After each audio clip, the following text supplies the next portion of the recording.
This one habit completely revolutionized my food. So for those that don't know, I came from an eating disorder background. I struggled with anorexia and bulimia for years.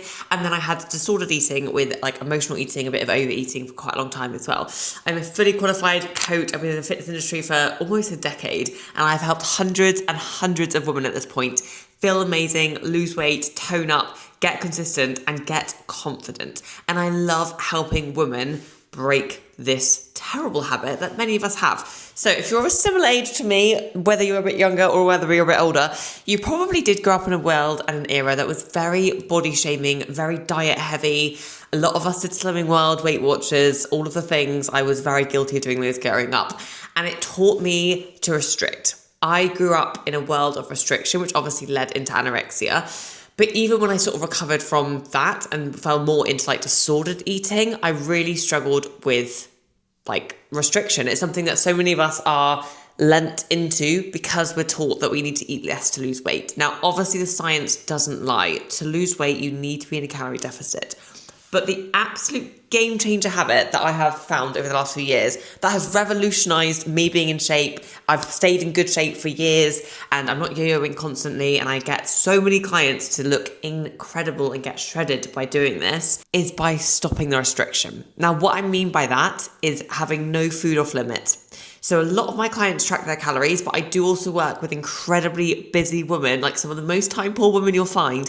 And not everyone does. A lot of my clients don't track. They take photos of food. I have a lot of clients who do food photos, we do visual food diaries. So I can still look at what they're eating and sort of know what they're eating, and they're still accountable, but they're not having to log and weigh out every single ingredient they put into a curry every single night. So that works really well.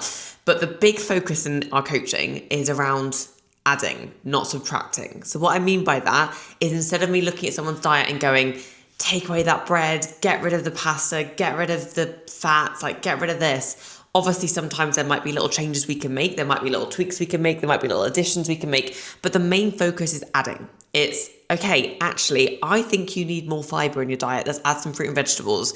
I think you need more protein in your diet. Let's add some more yogurt. Let's add some more of this. I focus on the additions rather than subtractions. Mentally, you don't feel as restricted, so you find it a lot easier to stick to your diet. A lot of us struggle with dieting, yes, because we get hungry, but mostly because we feel restricted. And when you feel restricted, you get more food noise, more food no focus. You get more obsessed with eating the things that you feel like you can't eat. And if you take away all of that and you give yourself permission to have those foods, you'll often find they have less weight over you. I could not have chocolate in my house before because I would eat every single bit, because I told myself I couldn't. I told myself chocolate was bad, and I told myself chocolate was making me fat. And you know what? The second I gave myself permission to have chocolate, I have chocolate that's been in my house for weeks. And I'm not really that bothered. And I will have a bit when I want a bit, and I'll stop when I want a bit. That was a habit I had to rewire. And the only way I've done that over the last few years is because I let the chocolate restriction lose it. I basically got rid of that power it had over me by saying that it wasn't something I had to restrict. I could have it, and giving myself that permission. It takes time. It does take practice. Really helped. I always like to also look at additions. So whether if you're going to have something a bit more treat-like, if you're going to have some chocolate, if you're going to have some crisps or something with a bit less nutritional value, and you are in a calorie deficit, one of the best things you can do is adding. So add some fiber, add some protein. So for example, a lot of my clients, they might have a biscuit at 3 p.m. when their kids get home and their kids are having biscuits, but I'll also get them to have some fruit or some yogurt or something with a bit of protein in, or a protein shake. And it makes such a difference. It's going to stop you overeating. It's going to stop you emotionally eating. It's going to stop you eating the whole bag because you're hungry. It's going to satiate you more. It's going to get you the things that you need in your diet. We all overeat or emotionally eat for many reasons, but one of the big factors is because you're not getting enough of everything in your diet. So a lot of these like fad diets, like Weight Watchers or the low fat diets, that you're so restricted in so many of the micronutrients and macronutrients that your body just wants more food, which is why you find it so hard and you start obsessing over food and again get that food noise.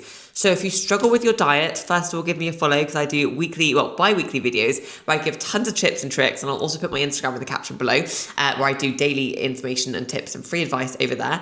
But more importantly, stop focusing on restriction. Start focusing on what you can add into your diet. It might be more whole grains. It might be more beans and legumes. It might be more fiber. That's a really good one. It might be more protein. There are so many things you can focus on adding rather than subtracting. Take away the focus from restriction, and that will overwhelmingly change your relationship to food and your results.